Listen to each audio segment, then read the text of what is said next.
ఒకరోజు గంధర్వరాజు కుమార్తె అయిన చిత్రలేఖ తన చెలికత్తెలతో భూలోక విహారం చేస్తూ ఒక కొలనులో జలకాలాడుతూ ఉంటుంది.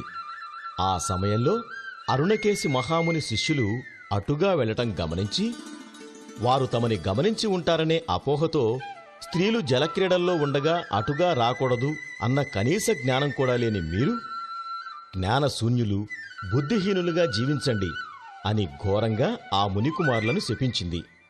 ఆ శాపవృత్తాంత విన్న అరుణకేశి మహాముని శిష్యులను ఓదార్చి, సౌగంధికపురంలో ఉన్న మహాపండితుడు అయిన పరమానందయ్య గారి శిష్యరికంలో మీ శాపకాలాన్ని జాగ్రత్తగా గడుపుకోండి అని ఆజ్ఞాపించాడు.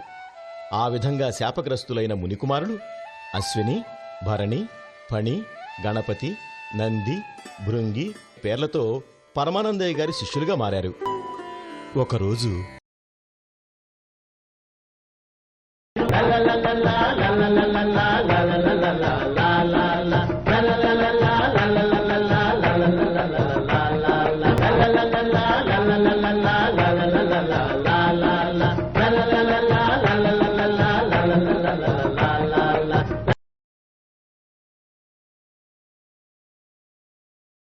పద పద పద పద సరిగా మనము చేయునది సరిగా గజట తప గజడ పచ్చడి బద్దలురా పచ్చడి బద్దలురా.